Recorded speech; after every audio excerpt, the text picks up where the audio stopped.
Today, we are going to talk about the top four indicators that are leading to a customer churn. And we are also going to talk about the latest tech that is going to help address these concerns. So, why don't we start with the first one, Shankar? Okay, so today the first one I want to talk about is product experience.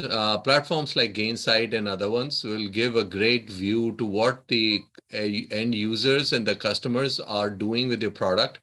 And that itself is a huge sign or a great way to see whether they are using a product the way you intended them, or they're struggling, or they are not using at all, or what's going on. So this is a good, honest way of getting inside the head of a customer in a way. That's great. Shankar, can you also give an example of two or three product indicators that can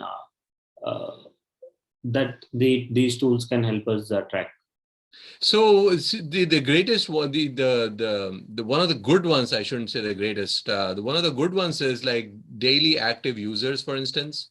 If the active usage count of your product is, going the wrong way, that something is happening. Either they are not trained, either they don't trust the product, your product, or they're struggling, or the use case doesn't map to your feature set.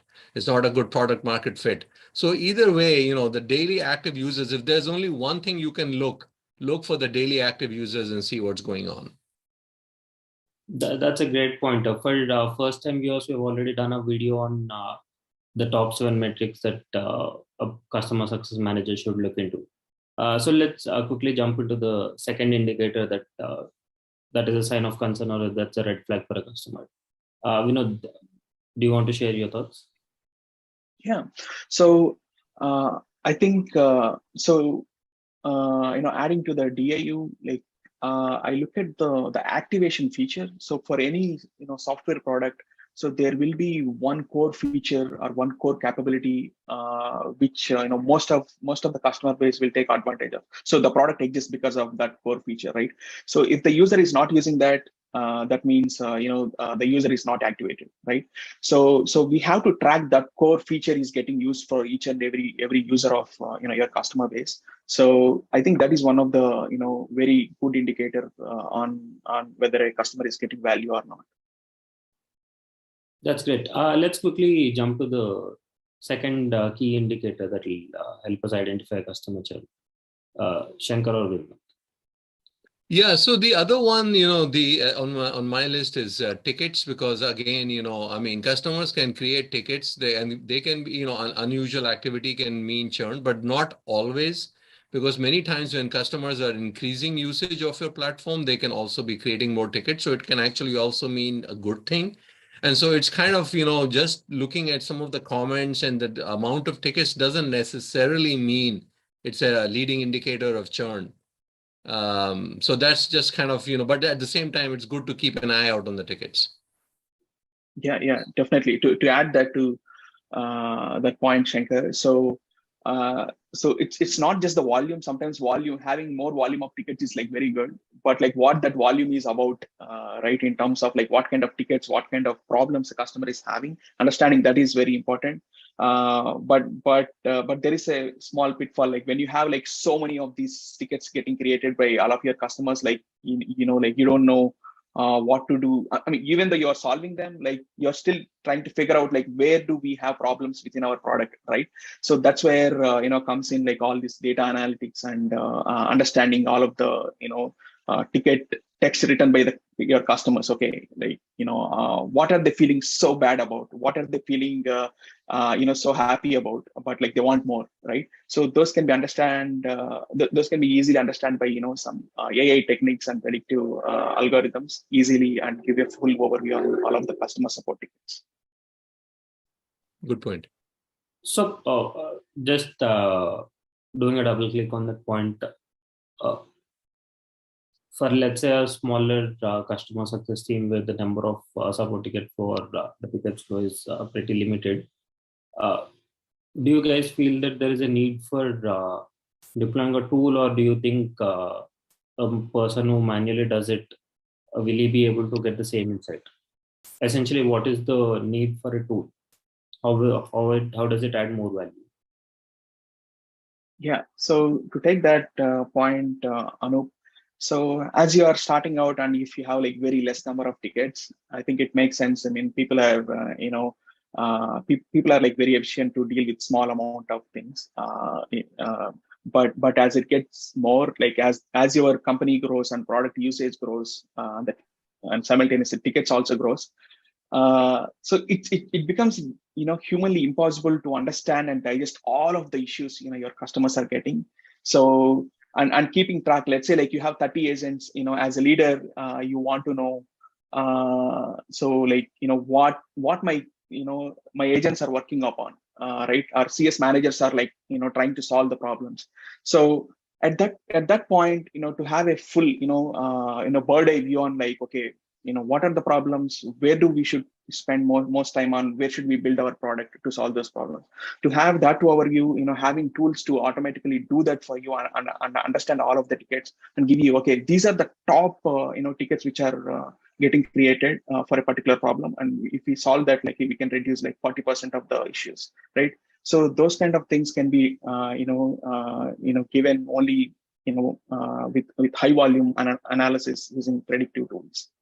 And deploying tools can definitely optimize in a lot of manual work there. Sounds great. Let's move to the third indicator. Shankar, how would you like to talk about the third one?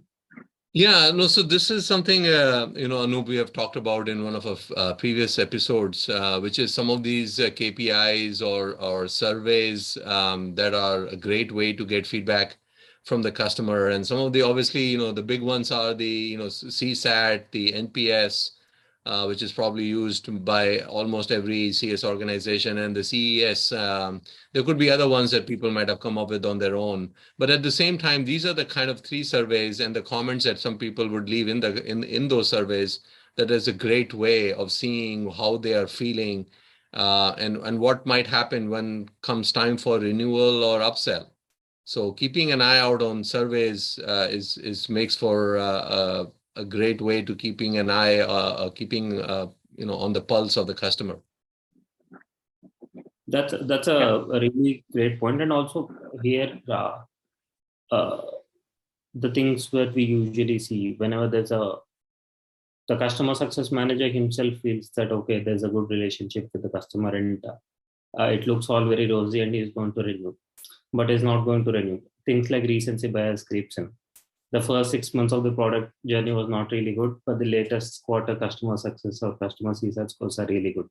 So these guys are confident it's going to happen. How do customer success teams keep a track of this? What are the kind of tools or techniques that can be implemented? So actually I will leave Vinod for the tool parts. I mean, just a quick 30-second story. So this is, we had a customer who was really, in the last couple of weeks or last couple of months of usage before a renewal, everything was working nicely. And once we started the renewal contract, and the person we were working with, her manager, brought up the botched onboarding experience as a reason for why they are not going to renew with us. And that day, because remember, the customer starts paying from day one, right? I mean, that's the whole importance of time to value and all that. And because our onboarding took like months and months, and for in his mind, it was, we paid for full year and we only got back 6 months. Yeah. But so it cost me 2x.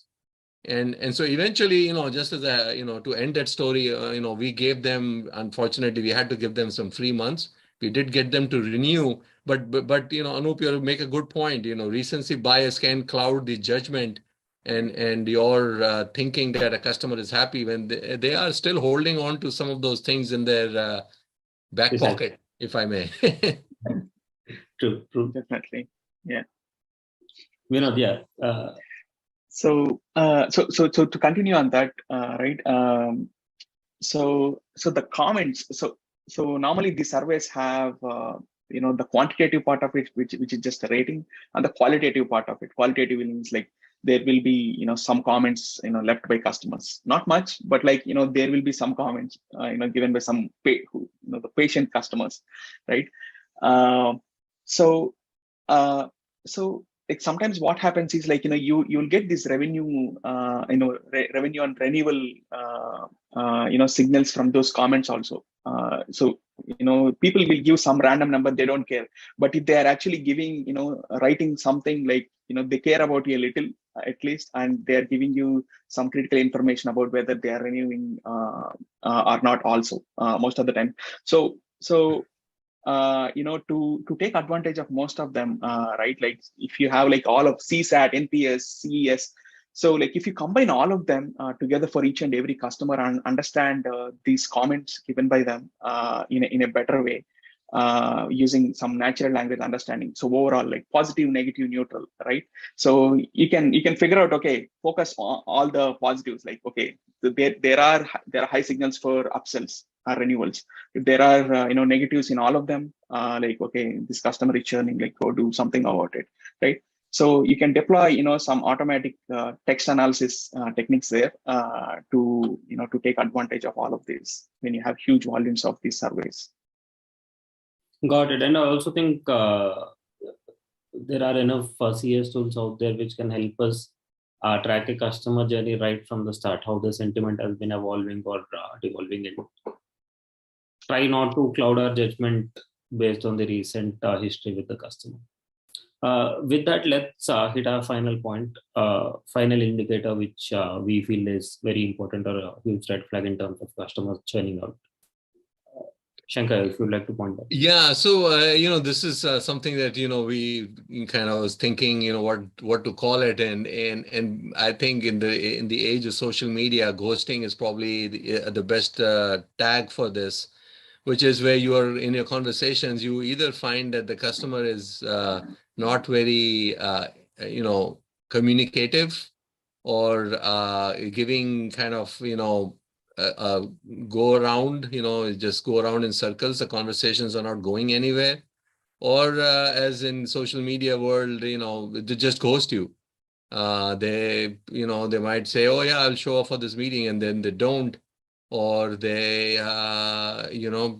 don't give you a time for a meeting to happen. And all of these things are definitely not happy, signs of not a happy customer.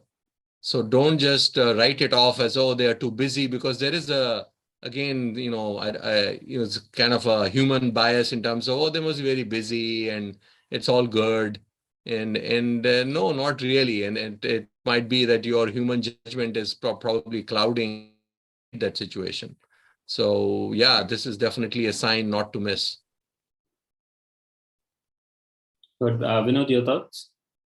So, I mean, that's a very good point by Shankar. I mean, if customer is not giving any time or not even responding to any of your messages, there is a problem there. So we have to try to not be in that position.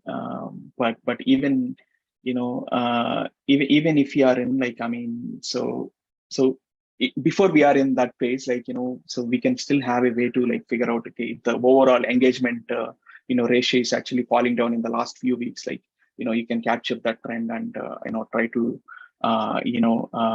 plan your strategy in terms of engagement with the customer, like not just with single channel. Okay, if you're using just email, like you're not getting anything, like diversify the communication channels and increase the engagement and conversation overall ratio. But apart from that, so if you have like multiple engagement channels, let's say like you have emails, you have Zoom calls, you have Slack channels. So understanding the sentiment of all of the conversations also is like very important. Sometimes as a CS manager, if you handles 50, 60 accounts, it gets very cumbersome to understand, okay, what is my overall sentiment with each and every of my accounts, right? So that's when sentiment analysis makes a lot of sense to analyze all of the conversations you're having with customers. Agree. Sure. So at least one observation that I have from listening to these 4 indicators is the product experience, the ticketing and survey will eventually lead to your 4th pointer. These 3 are the indicators which will let you know whether the person is ghosting for XYZ reasons. Maybe or maybe not in some cases. No, I agree. Yeah, No, I agree. You're right. I mean, of these four leading, those three are probably even more leading. yeah. Great. These are the four indicators that we wanted to cover. Please let us know if there are any topics that you would like to know from us. We'll make sure we'll get to those. Thank you. Thank you. Thank you.